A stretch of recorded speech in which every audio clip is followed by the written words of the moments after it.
사사기 17장 1절부터 제가 봉독하겠습니다. 에브라임 산지에 미가라 이름하는 사람이 있더니 그의 어머니에게 이르되 어머니께서 은 1,100을 잃어버리셨으므로 저주하시고 내 귀에도 말씀하셨더니 보소서 그 은이 내게 있나이다. 내가 그것을 가졌나이다 하니 그의 어머니가 이르되 내 아들이 여호와께 복받기를 원하노라 하니라. 미가가 은 1,100을 그의 어머니에게 도로 주매 그의 어머니가 이르되 내가 내 아들을 위하여 한 신상을 새기며 한 신상을 부어 만들기 위해 내 손에서 이 은을 여호와께 거룩히 드리노라. 그러므로 내가 이제 이 은을 내게 도로 주리라.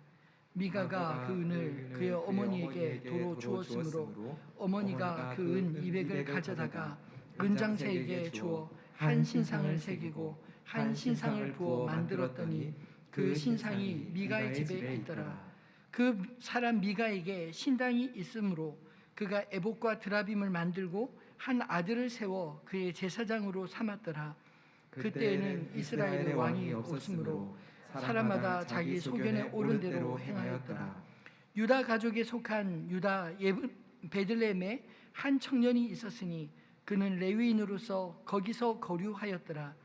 그 사람이 거주할 곳을 찾고자 하여 그 성읍 유다 베들레헴을 떠나가다 에브라임 산지로 가서 미가의 집에 이르매 미가가 그에게 묻되 너는 어디서부터 오느냐 하니 그가 이르되 나는 유다 베들레헴의 레위인으로서 거류할 곳을 찾으러 가노라 하는지라. 미가가 그에게 이르되 내가 나와 함께 거주하며 나를 위하여 아버지와 제사장이 되라. 내가 해마다 은열과 의복 한 벌과 먹을 것을 주리라 하므로 그 레위인이 들어갔더라. 그 레위인이 그 사람과 함께 거주하기를 만족하게 생각했으니 이는 그 청년이 미가의 아들 중 하나같이 됨이라. 미가가 그 레위인을 거룩하게 구별하매 그 청년이 미가의 제사장이 되어 그 집에 있었더라. 이에 미가가 이르되 레위인이 내 제사장이 되었으니 이제 여호와께서 내게 복 주실 줄 아노라 하니라. 아멘. 요즘 세상이 교회를 향해 보는 시선이 예전 같지 않다라는 이야기를 많이 듣고 또 지난 코로나 기간 동안 우리가 실감하게 되었습니다. 제가 어렸을 적만 해도 교회 이미지가 참 좋았습니다. 친구들에게 교회 가자라고 하면 서너 명이 우르르 함께 따라오고 또 그 친구들 중에 아직도 신앙생활하는 친구들이 많이 있습니다. 근데 요즘 우리 아이들 이야기를 들어보면 초중고 등학교에서 예수 믿는 아이들을 찾아보기가 어렵다, 이런 이야기를 종종 듣습니다. 또 지난 코로나 기간 동안에 교회에서 확진자 한 사람만 나와도 모든 시선이 교회를 향해 보고 요즘 시대에 왜 이렇게 예배를 드리나 뭐 이런 식으로 뉴스에서 방송을 나올 때마다 참 세상에 따가운 눈총을 받곤 했습니다.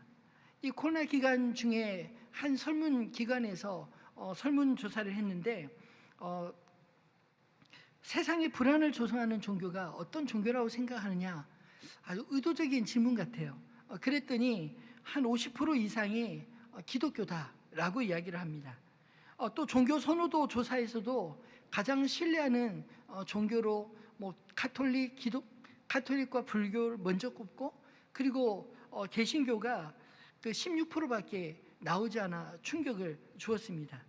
나머지는 종교에 별로 관심이 없다, 이런 조사였습니다. 근데 그 조사 기관에서 참 재미있는 것은 한국에서 그러면 가장 영향력 있는 종교가 어떤 종교냐라고 했더니 기독교가 53%로 가장 높았습니다. 인기는 없는데 그래도 여전히 이 땅에서 가장 영향력 있는 종교가 여전히 기독교다라고 사람들이 생각하고 있습니다. 어쩌다 한국 교회가 이 지경까지 오게 되었을까요? 저는 이런 원인이 외부적 요인과 내부적 요인 모두에 있다고 생각합니다. 외부적 요인으로는 영적인 측면에서 교회를 향한 사탄의 집요한 공격이 있다는 것입니다. 예수님도 요한복음 15장 18절로 19절에 이렇게 말씀하셨습니다. 세상이 너희를 미워하면 너희보다 먼저 나를 미워하는 줄 알라. 너희가 세상에 속하였으면 세상이 자기의 것을 사랑할 것이나 너희는 세상에 속한 자가 아니요 도리어 내가 너희를 세상에서 택하였기 때문에 세상이 너희를 미워하느니라. 여러분, 세상이 우리를 향해 조롱하거나 또 이상하게 생각한다 할지라도 이상하게 생각하지 마십시오. 왜냐하면 예수님 시대 이미 예수님이 말씀하셨고 또 초대교회로부터 역사를 통해서 교회가 세상에 조롱받고 또 세상으로부터 환영받지 못했던 것이 대다수의 세월이었습니다. 왜냐하면 거짓은 결코 진리를 환영하지 않기 때문입니다. 자신의 거짓이 진리 안에서 다 들통날 것을 두려워하기 때문이죠. 교회는 세상에 듣기 좋은 소리를 하는 곳이 아니라 오히려 세상에 꼭 필요한 말씀, 죄인이 구원받아야 될 복음을 전하는 곳이기 때문에 인기를 얻기가 쉽지 않습니다. 우리는 세상이 듣고 싶은 복음이 아니라 하나님의 말씀을, 생명을 살리는 복음을 전해야 하지 않습니까? 그러나 요즘은 교회가 욕먹는 이유가 복음을 전하는 과정에서 어둠의 공격을 받는 것보다 오히려 교회의 내적인 원인들이 더 많이 있지 않나요? 마치 예수님이 경고하신 맛 잃은 소금처럼 교회가 세상에서 소명을 다하지 못하기 때문에 세상에서 천독거리가 되고 있지 않느냐라는 말씀입니다. 이전에 교회가 세상과 다른 것 때문에 조금 불편하게 여겼어도 특별히 비난받지 않았는데 요즘의 비난들을 살펴보면 교회가 세상과 다를 게 무엇이 있느냐, 이런 비난이 일색입니다. 교회가 힘이 있으니까 정치 세력화되고 손해보지 않으려고 하고 사랑을 입으로 말을 하지만 실제로 교회 안에서 수많은 분쟁들이 일어나고 이런 것들 때문에 욕먹고 있지 않느냐는 것입니다. 어쩌면 그들의 비난 속에는 한편으로 교회는 뭔가 달라도 달라야 한다라는 여전한 기대가 있기 때문에 욕하고 있는 게 아닐까요? 기대조차 하지 않으면 욕하지도 않습니다. 세상의 교회를 걱정하는 그런 시대를 우리가 살아가고 있습니다. 그렇다면 세상의 소금이요 빛으로 부름받은 교회가 왜 이 지경이 되었을까요? 우리가 믿는 하나님이 잘못된 것입니까? 아니면 우리가 하나님을 이상하게 믿고 하나님을 이상하게 만들어 버렸기 때문일까요? 오늘 우리가 읽은 이 본문의 이야기는 사사시대 이스라엘 백성들의 종교적인 타락이 어느 정도였는지 보여주는 이 사사기의 부록과 같은 말씀입니다. 오늘 본문은 특별히 축복을 간절히 사모했던 한 가정의 이야기로부터 시작이 됩니다. 오늘 본문에 등장하는 이 미가라는 사람, 어떤 사람일까요? 참 알쏭달쏭한 사람 아닌가요? 미가는 착한 사람도 악한 사람도 아니란 생각이 듭니다. 만약 그가 악했다면 어머니에게 훔친 돈을 돌려주지 않았을 것입니다. 또 그가 좋은 사람이었다면 애초에 어머니의 돈에 손을 대지도 않았을 것입니다. 미가의 어머니 역시 좀잡기 힘든 사람으로 보이지 않나요? 누가 돈을 가져갔는지 몰랐을 때는 온갖 저주를 다 퍼부었다가 그 돈을 자기 아들이 가져갔다고 하자 갑자기 태도를 바꾸어 그 퍼붓던 저주에서 축복을 말을 하고 있습니다. 거기다 아들에게서 되찾은 은 1,100개 중에 은 200개로 아들을 위해서 신상을 만들어 주었습니다. 그것도 오늘 본문에 보면 여호와께 거룩히 드린다, 구별하여 드리고 있습니다. 미가는 그렇게 어머니가 만들어준 신상을 두기 위해서 자기 집에 신당을 차리고 거기에 더해 제사장이 있는 에봇도 짓고 당시 가나안인들이 집에서 점을 치던 도구였던 드라빔까지 만들어 두었습니다. 그리고 그것을 관리할 제사장을 자기 아들들 중에 하나로 임명을 했습니다. 여러분, 참 어울리지 않는 조합이지 않나요? 신당과 제사장, 에봇과 드라빔, 왠지 이것저것 섞인 것처럼 보이지 않습니까? 그러다 유다 베들레헴에서 온 한 레위인을 만나자 이왕이면 자기 아들보다 레위인이 낫겠다 싶어서 제사장으로 스카웃 제안을 합니다. 매년 은 10개와 의복 1벌, 그리고 먹고 잠잘 집을 제공해 주는 조건이었습니다. 어떻게 보면 이 미가 이 신앙심이 참 깊어 보이지 않나요? 누가 시키지도 않았는데 자기 집을 예배의 처소로 만든 열심, 참 대단하지 않습니까? 오늘 본문 마지막 13절은 미가가 그렇게 한 이유를 이렇게 설명하고 있습니다. 한번 같이 읽어볼까요? 이에 미가가 이르되 레위인이 내 제사장이 되었으니 이제 여호와께서 내게 복 주실 줄을 아노라 하니라. 이 모든 이유가 무엇입니까? 여호와께 복을 받기 위해서라고 말하고 있습니다. 이 사람이나 그 어머니는 대단히 종교적인 사람이었던 게 분명합니다. 저주는 두려워했고요, 축복은 간절히 사모했습니다. 근데 이 모자지간의 문제는 무엇일까요? 하나님을 향한 그들의 예배가 하나님이 원하시는 방식과 전혀 다른 방식을 추구했다라는 것입니다. 미가의 어머니를 보면 한편으로는 시대가 아무리 변해도 자식 잘 되기 원하는 부모들의 마음은 다 똑같다라는 것이 느껴지지 않나요? 근데 자식을 사랑하는 방식은 그때나 지금이나 잘못되면 자식을 그릇된 길로 인도하기 쉽다는 사실을 오늘 이 말씀을 통해 발견하게 됩니다. 미가 어머니의 그 자식 사랑은 무엇이 잘못되었을까요? 자기 돈이 사라지자 저주를 퍼부었던 어머니였는데 그 돈을 자식이 가져갔다고 실토하고 돌려주니 곧바로 저주에서 축복 모드로 바뀌었습니다. 왜 그랬을까요? 자기가 퍼부은 저주가 얼마나 악독했는지 그 저주가 자식에게 임하지 않기를 원했던 것입니다. 그렇다면 다른 사람이었으면 어땠을까요? 아마 가만히 있지 않았을 것입니다. 물론 자식이니까 용서가 된다고 치더라도 적어도 아들의 잘못을 뻔히 알고도 아무 일 없었던 것처럼 덮는 것, 결코 좋은 태도가 아니지 않나요? 적어도 자신이 잘못한 것을 뉘우칠 시간이라도 줘야 하지 않았을까요? 아들이라 너무 쉽게 용서하고 아들 사랑이 얼마나 극진한지 한순간의 고민도 없이 축복을 해버리고 말았습니다. 이 어머니는 아들이 겪어야 할 고통스러운 과정을 생략해버렸기 때문에 미가는 미래에 또 그런 행동을 하지 않도록 경고를 받지 못한 것입니다. 또 자신의 마음을 살펴보며 왜 돈을 훔쳤는지 이유를 돌아보거나 자신이 죄인인 것과 자신에게 하나님의 은혜와 변화를 받아야 할 필요성조차 느끼지 못했던 게 아닐까요? 과하게 정죄하고 벌주는 부모도 자식들의 마음에 깊은 상처를 주지만 그저 항상 봐주는 부모 역시 자식을 잘못된 방향에서 돌이킬 그런 기회조차 주지 않는 게 아닐까요? 부모로서 그녀가 자식을 위해 하나님을 대하는 방식은 곧바로 미가 역시 하나님을 어떻게 대하는가 하는 태도로 이어지고 있습니다.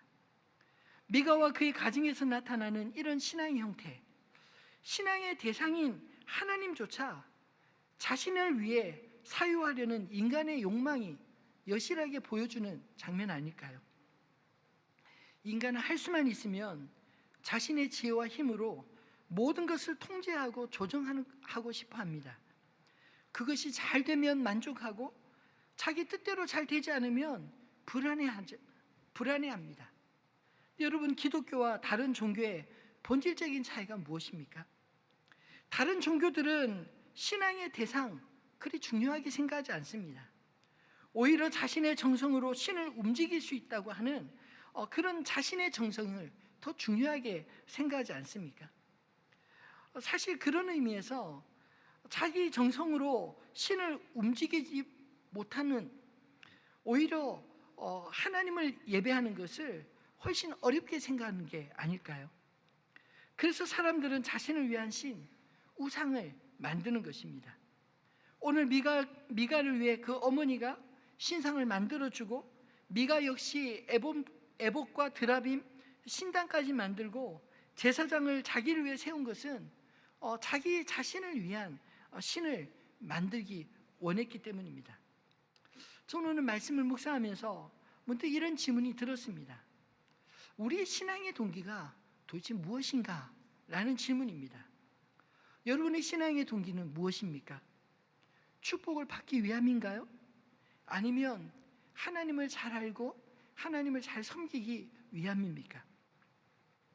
사실 하나님의 축복을 소망하는 동기가 뭐가 잘못됐나 할 수 있을지 모릅니다.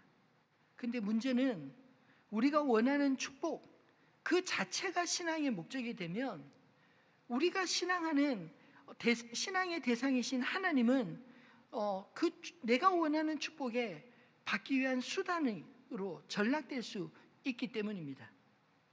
다른 말로 표현하면 우리가 원하는 축복 그 자체가 우상이 될 수 있다는 것입니다. 여호와 이름을 부르며 하는 모든 일들 다 하나님의 일일까요? 오늘 미가와 그 어머니도 여호와의 이름으로 제사를 지내지 않습니까? 이 가정은 그 당시에 다곤이나 바알 혹은 아스타롯에게 예배한 게 아닙니다. 근데 그들은 자신이 예배하는 하나님을 잘 알지 못했습니다.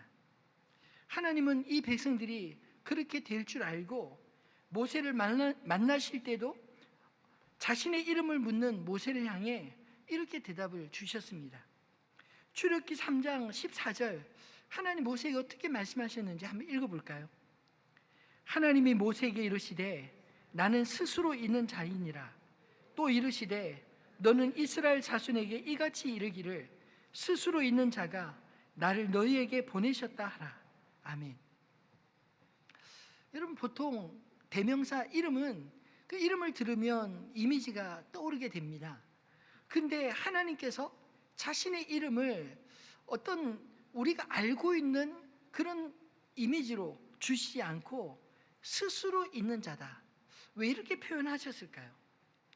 이 스스로 있는 자다라는 말은 누구에 의해서도 조작되거나 만들어지지 않는 존재라는 의미입니다. 그래서 어쩌면 우리가 하나님 믿는 것이 어렵게 느껴질지도 모릅니다. 왜냐하면 하나님은 내가 어떻게 해볼 수 있는 분이 결코 아니시기 때문입니다. 미가가 여호와 하나님께 원했던 것 단 한 가지이지 않았을까요? 그 어머니가 원했던 대로 자기가 무슨 짓을 하더라도 저주가 아닌 축복을 주는 그런 존재를 원한 것입니다. 그렇게 만들어진 하나님에게 사람들은 자신을 교정하도록 허용하지 않습니다. 근데 실제 하나님과 우리가 다른 하나님을 믿으면 어떤 일이 벌어질까요? 예수님은 이미 이런 경고를 우리에게 주셨습니다. 마태복음 7장 21절로 23절 말씀입니다. 나더러 주여 주여 하는 자마다 다 천국에 들어갈 것이 아니요 다만 하늘에 계신 내 아버지의 뜻대로 행하는 자라야 들어가리라. 그날에 많은 사람이 나더러 이르되 주여 주여 우리가 주의 이름으로 선지자 노릇하며 주의 이름으로 귀신을 쫓아내며 주의 이름으로 많은 권능을 행하지 아니하였나이까 하리니 그때 내가 그들에게 밝히 말하되 내가 너희를 도무지 알지 못하니 불법을 행하는 자들아 내게서 떠나가라 하리라. 우리가 주의 이름을 부르며 열심히 일했다고 생각하는데 정작 그날에 주님이 나를 알아보지 못한다면 참 기가 막힌 노릇 아닐까요? 왜 몰라보시겠습니까? 왜냐하면 말씀하시는 하나님이 아니라 내가 믿고 싶은 내가 만든 우상을 하나님을 믿었기 때문에 막상 하나님 앞에 설 때 내가 알던 하나님이 아니라 당황스러운 겁니다. 아니, 하나님도 우리를 그렇게 그런 우리를 몰라보신다 한다는 것이죠. 여러분, 이런 일은 피해야 되지 않겠습니까? 그래서 제발 성경 덮어놓고 무턱대고 믿지 마시고 말씀하시는 하나님, 그분의 말씀대로 믿는 저와 여러분 되기를 소망합니다. 하나님은 우리가 결코 조정할 수 있는 분이 아니십니다. 그래서 우상을 만들지 말라 하신 것입니다. 그런데 신앙의 열심은 있었지만 하나님을 잘 몰랐기에 미가 일가는 하나님이 그토록 미워하시는 우상을 만들어 버리고 말았습니다. 그 행위는 10계명 가운데 두 번째 계명을 범한 것입니다. 너를 위하여 새긴 우상을 만들지 말고 또 위로 하늘에 있는 것이나 아래로 땅에 있는 것이나 땅 아래 물속에 있는 것의 어떤 형상도 만들지 말며 그것들에게 절하지 말며 그것들을 섬기지 말라. 나의 하나님 여호와는 질투하는 하나님인즉. 형상을 가지고 만드는 예배하는 것의 진짜 문제는 하나님을 영적으로 내 마음대로 빚고 변경하려는 그런 욕망에서 빚어진 행위이기 때문에 우상을 만들어 섬기지 말라 한 것입니다. 하나님을 우리 삶에서 하나님 되게 하시기를 거부하는 행위, 그것이 두 번째 계명을 범하는 게 아닐까요? 즉 우리가 보고 싶은 면만 부각해서 만들고 우리 마음에 받아들일 수 없는 것들은 의식적으로나 무의식적으로 걸러내고자 하는 속성이 우리에게 있다는 것입니다. 하나님은 내가 규정할 수 있는 분이 아님에도 불구하고 신상을 통해 하나님을 규정하려고 하는 것, 이것이 곧 우상 아닐까요? 오늘 미가 이야기를 통해 성경이 말하고 싶은 진짜 이야기는 무엇일까요? 사사기 17장 이야기를 보면 당시 사람들이 무슨 생각을 하며 어떻게 살았는지 명확하게 보여줍니다. 이 사사기 17장은 돈의 이야기로 시작해서 복을 받으려는 이야기로 마치고 있지 않나요? 이것이 비단 미가와 레위인뿐만 아니라 그 당시 사람들이 돈에 대해 관심이 많았음을 보여주는 말씀입니다. 그들은 경제적으로 풍요로워지는 일에 마음을 다 쏟고 있습니다. 그들은 나름 하나님을 섬긴다고 생각했습니다. 그런데 그들이 섬기는 하나님은 출애굽 때 율법을 주신 하나님이 아니라 가나안의 풍요를 약속하는 만몬을 여호와의 이름으로 부르며 착각하고 있는 것입니다. 이런 종교 혼합적인 현상, 비단 사사기 시대만의 이야기일까요? 오늘 우리들의 이야기는 아닙니까? 우리도 돈과 축복에 관심이 많이 있지 않나요? 이단이 아닐지라도 하나님 우리가 깊이 알지 못하고 대충 우리의 신앙심에 열심을 내면 이런 실수를 우리도 얼마든지 할 수 있지 않습니까? 바른 신앙은 내가 원하는 방식으로 내게 편한 예배를 드리는 것이 아니라 성경을 통해 말씀하시는 하나님을 성경이 말씀하는 방식으로 예배하는 것입니다. 축복이 아무리 좋아도 그 자체가 목적이 되면 하나님은 축복을 주는 수단으로 전락해버리고 맙니다. 즉 하나님 위에 축복이 있고 하나님 위에 돈이 있고 하나님 위에 안정된 생활이 그 자리에 올라간 것, 그 모든 것이 다 우상이 될 수 있다는 것이죠. 하나님을 믿는다 하면서 왜 이 지경이 될까요? 어쩌면 그만큼 우리는 이 땅에서 돈이 주는 안정감, 편리와 편안을 축복으로 여기고 또 반대로 돈이 없는 불편과 불안감을 저주처럼 생각하고 있기 때문 아닐까요? 나를 만족시켜주는 그런 신을 찾는데 그분이 하나님이라고 생각하지 않습니까?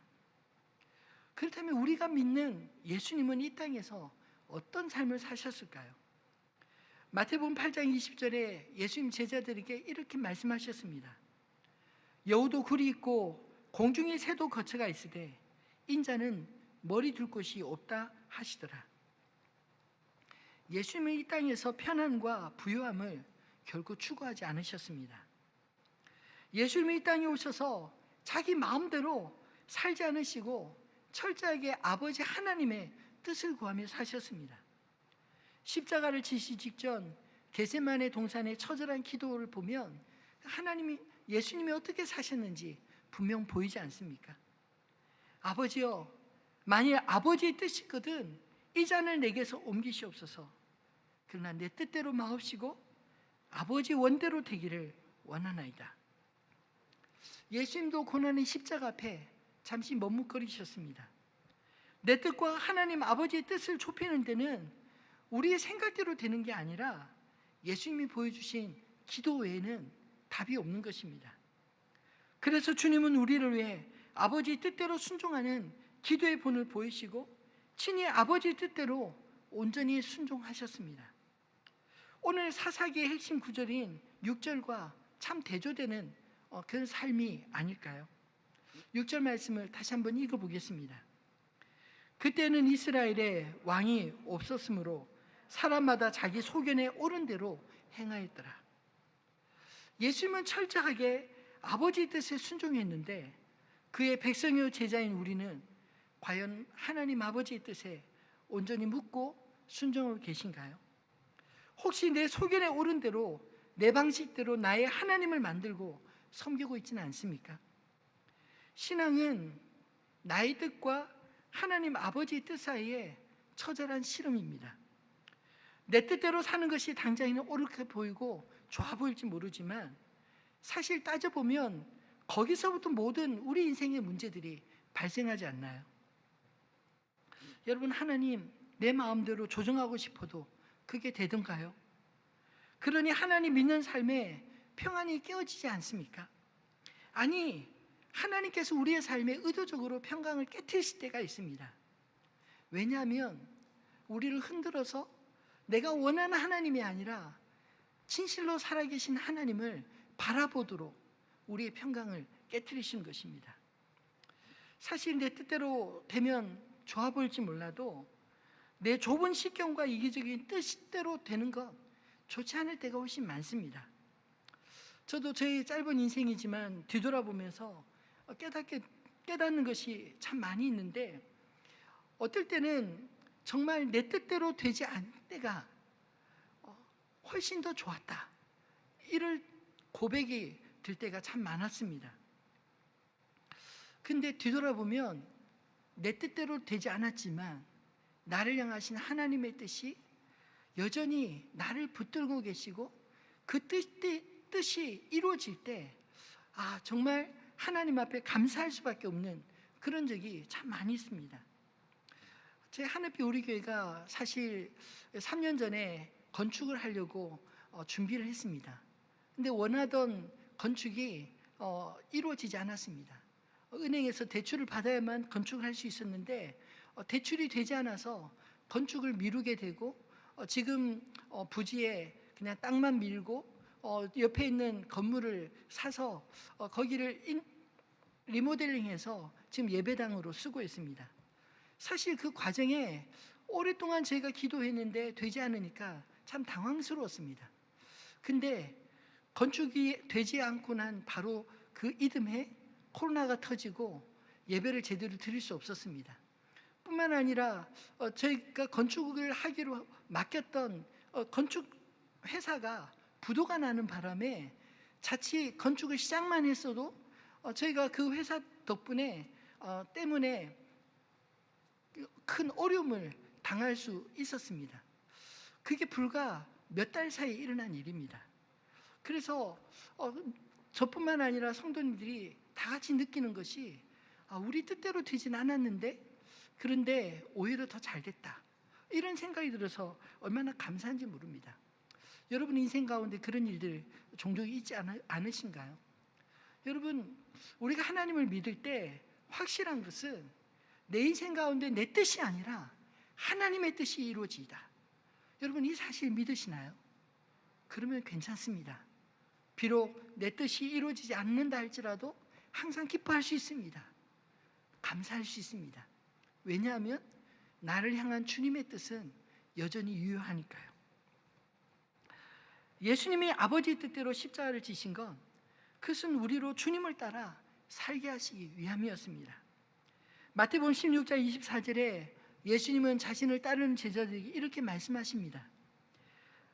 누구든지 나를 따라오려거든 자기를 부인하고 자기 십자가를 지고 나를 따를 것이니라. 예수님은 우리를 앞장서 가시고 우리에게 내 뒤를 따라오라, 그렇게 말씀하십니다. 여러분 그것이 어렵게 보여도요, 실제로는 그저 예수님만 바라보고 따라가면 됩니다. 그렇게 실제로 예수님을 따라 산 바울은 이렇게 자신의 인생의 비밀을 말하고 있습니다. 갈라디아서 2장 20절 말씀을 한번 같이 읽어볼까요? 내가 그리스도와 함께 십자가에 못 박혔나니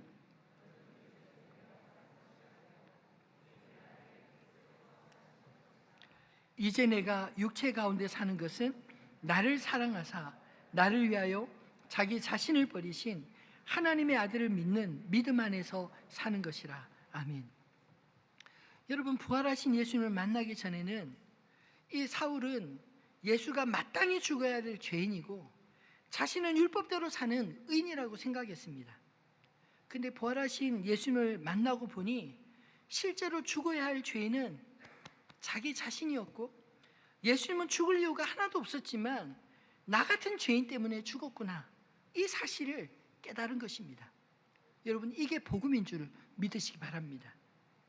그 깨달음이 있고 난 이후에 이 사도 바울의 삶은 180도로 바뀌었습니다. 그래서 이렇게 고백한 것입니다. 이제 내가 육체 가운데 사는 것은 나를 사랑하사 나를 위하여 자기 자신을 버리신 하나님의 아들을 믿는 믿음 안에서 사는 것이라. 여러분도 여러분의 인생을 살아가는 비결이 있으신가요? 바라기는 예수님 뒤만 잘 따라가는 저 여러분 되기를 소망합니다.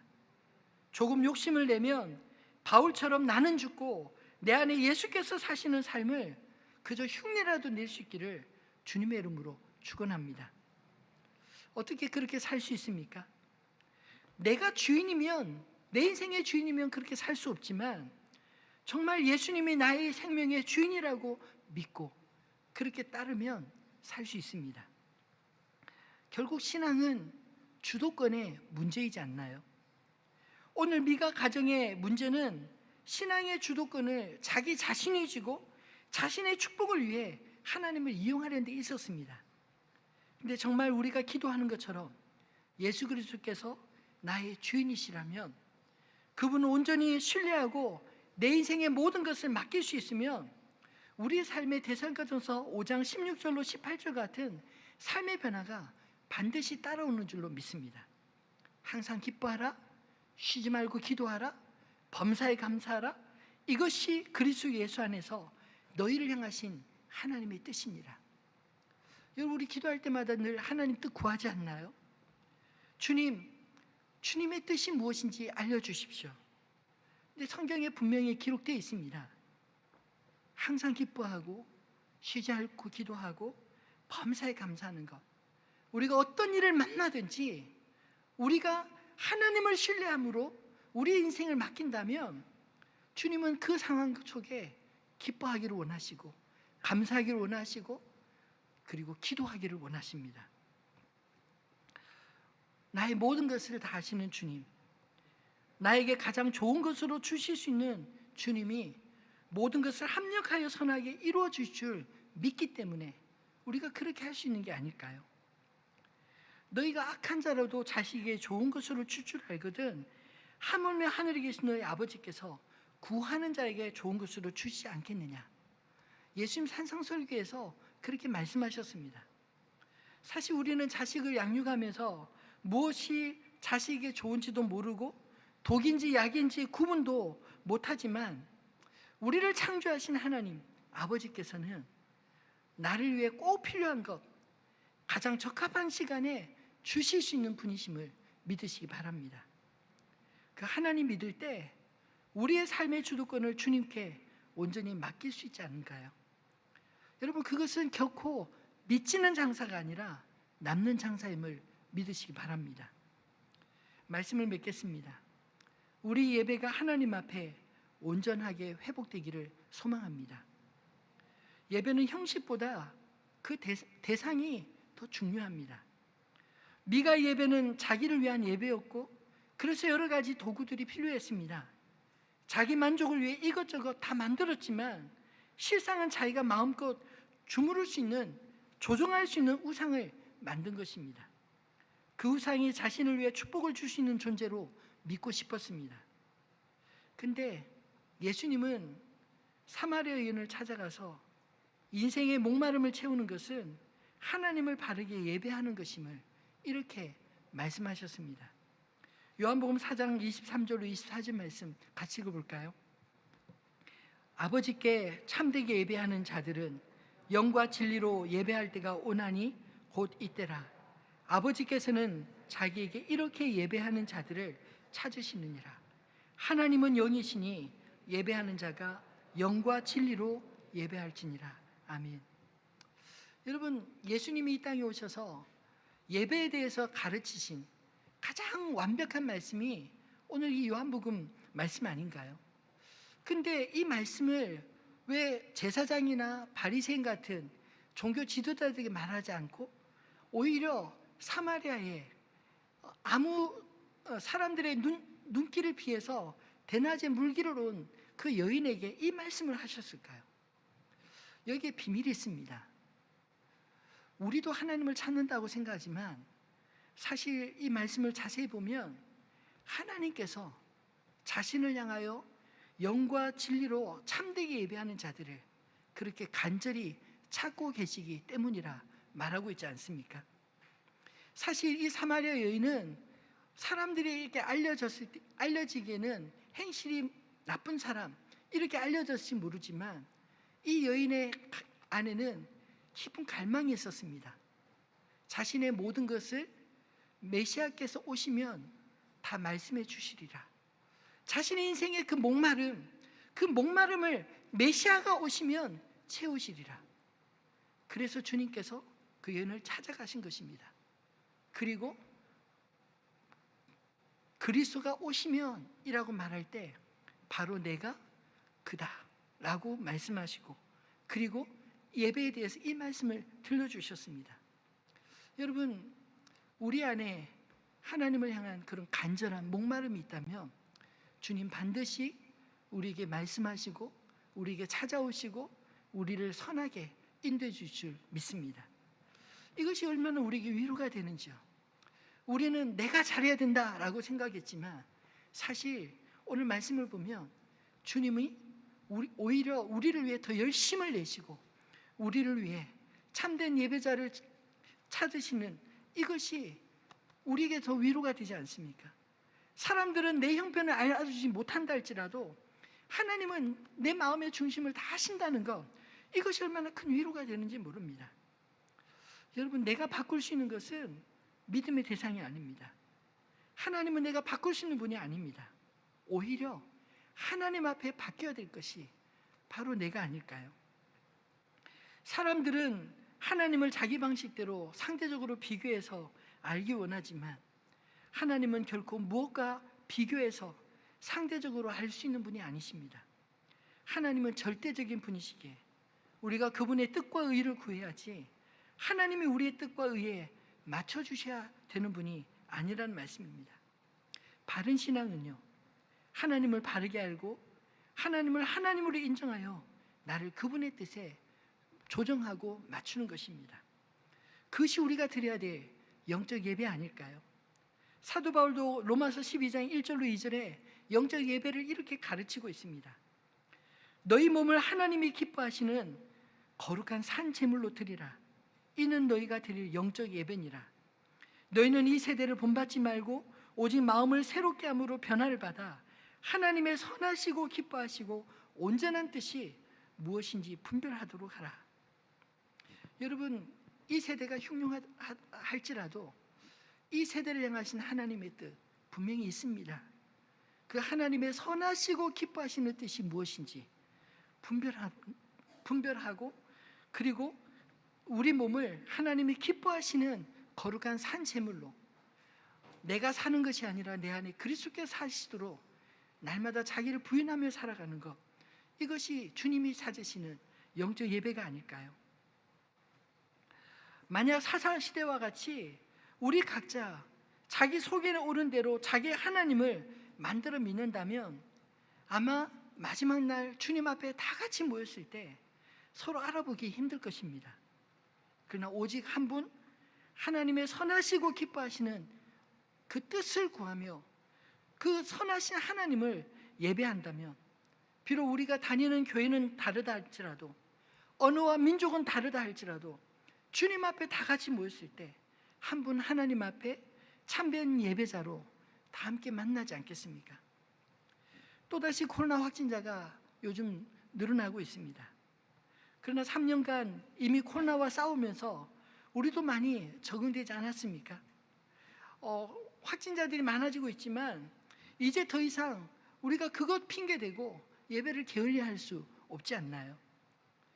코로나로 인해 가난한 성도들이 많아졌습니다. 집안에서 나만의 하나님 만나지 마시고 여기저기 내가 듣고 싶은 예배 찾아 드리지 마시고 성도들과 함께하는 이 예배에 참여하여 예배하는 저 여러분 되기를 소망합니다. 나의 소망을 구하기보다 주님의 소망을 위해 함께 주님의 몸된 교회가 되는 은혜를 깊이 경험하는 의왕 우리 교회 모든 성도님들 다 되시기를 주님의 이름으로 축원합니다. 오늘 주신 이 말씀 기억하며 시선이라는 찬양 가사를 묵상하며 함께 찬양하겠습니다.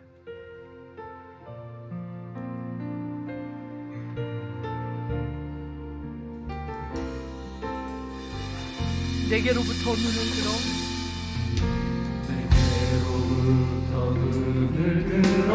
주를 보기 시작할 때 주위를 보겠네.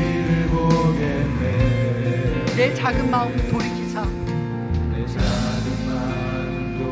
하늘의 꿈꾸게 하네. 주님을 볼 때 모든 시선을 주님께 드리고 살아계신 하나님을 느낄 때 살아계신 하나님을 느낄 때 내 삶은 주의 역사가 되고 삶은 주의 역사가 되고 하나님이 일하기 시작하네. 성령이 나를 변화시켜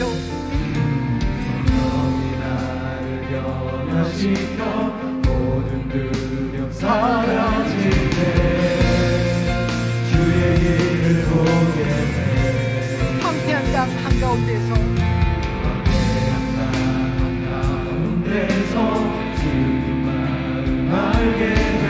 주님을 알게 되리.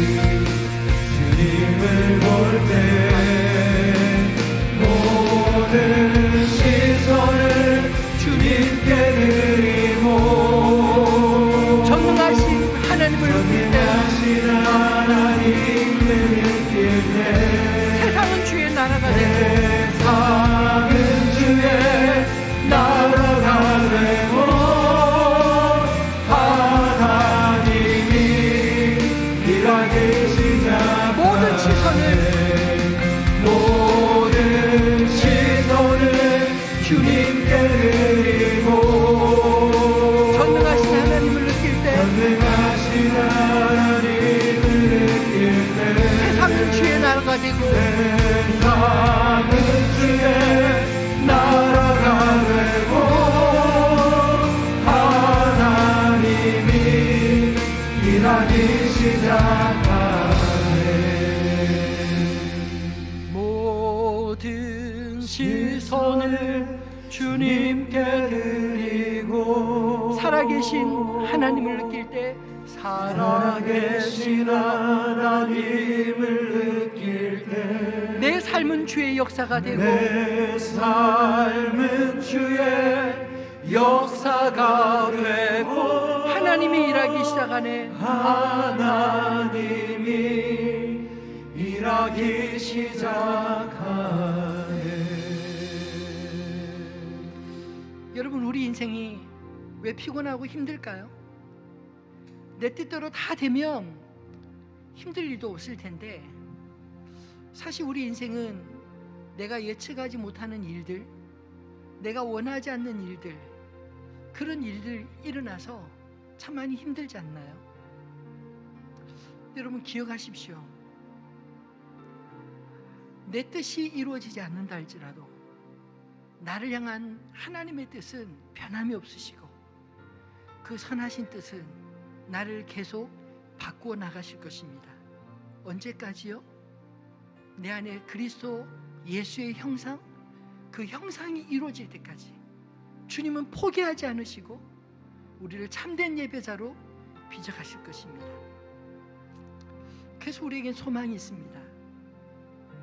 여러분, 우리 진정한 소망은 하나님이 우리 인생 가운데 주님의 뜻을 이루어 가시는 것, 이것이 소망이 되어야 하지 않을까요? 눈을 뜨면 보이는 것이 전부인 것 같지만 또 수많은 이야기들, 수많은 뉴스들이 우리의 마음을 흔들고 있지만, 그러나 조용히 눈을 감고 주님을 깊이 묵상하면, 주님의 뜻을 구하면 주님의 뜻이 분명히 보입니다. 주님은 우리가 이 땅의 삶을 살아가는 동안 주님을 신뢰하며 기도함으로, 기뻐함으로, 감사함으로 주님의 사람답게 살라라고 말씀하십니다. 오늘 시간 함께 기도했으면 좋겠습니다. 하나님, 내 인생에 내 뜻대로 내 뜻이 이루어지지 않는다 할지라도 감사하겠습니다. 기뻐하겠습니다. 기도하겠습니다. 내 인생 가운데 주님의 뜻이 이루어질 것을 믿기에 주님 신뢰함으로 따르겠습니다. 주님, 내 안에 주님의 뜻이 온전히 이루어지도록, 내 안에 주님의 형상이 이루어지도록 주님 이끌어 주시옵소서. 우리 그렇게 주님 앞에 기도하며 나가기를 소원합니다. 기도하겠습니다. 거룩하신 하나님 아버지, 감사합니다. 오늘 이 시간 주신 말씀, 하나님 우리가 나가도록 모든 시선을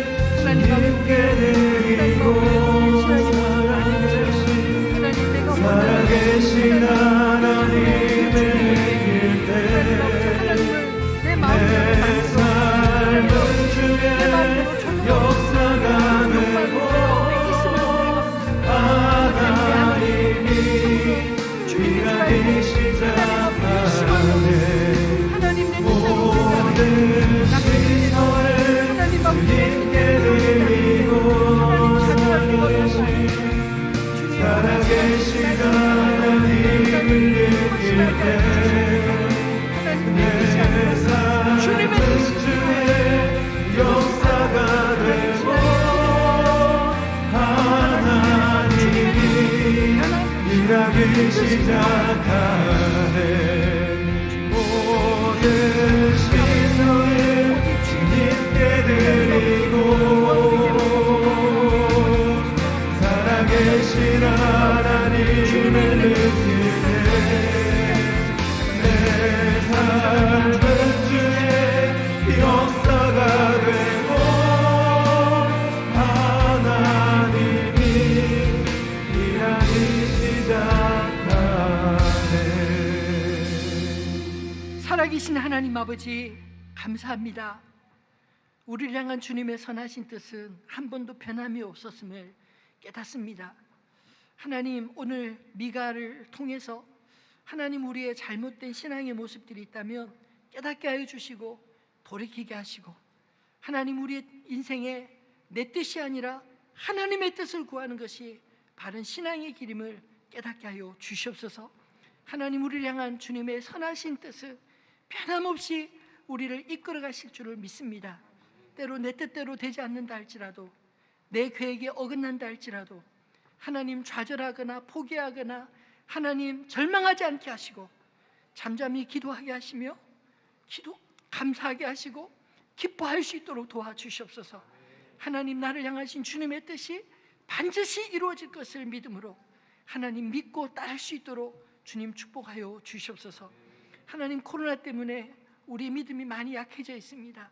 하나님 아버지, 참으로 보이고 들리는 대로 살아왔던 삶이 하나님 아버지 이 코로나 시기를 통해서 하나님 참으로 보이고 듣는 것이 아니라 말씀하시는 그분의 음성을 듣고 잠잠히 기도함으로 주님, 우리를 향하신 주님의 선하신 뜻을 찾고 구하는 저희들 되도록 인도하여 주시옵소서. 함께 모여 예배하는 것이 얼마나 하나님 간절했는지, 하나님 참으로 이 예배들을 주님이 얼마나 기뻐하시는지를 깨닫게 하시고 하나님 이 예배를 포기하지 않도록 주님 인도하여 주시옵소서. 우리 주 예수 그리스도의 은혜와 하나님 아버지의 무한하신 사랑하심과 성령님의 위로 교통하심과 역사하심이 나를 향하신 주님의 선하신 뜻에 온전히 나를 맡기며 주님을 따르기로 다짐하는 머리 숙인 주의 모든 성도님들과 저들의 가정과 기업 위에 이 나라와 민족과 열방 위에 이제로부터 영원토록 함께 하시기를 축원하옵나이다. 아멘.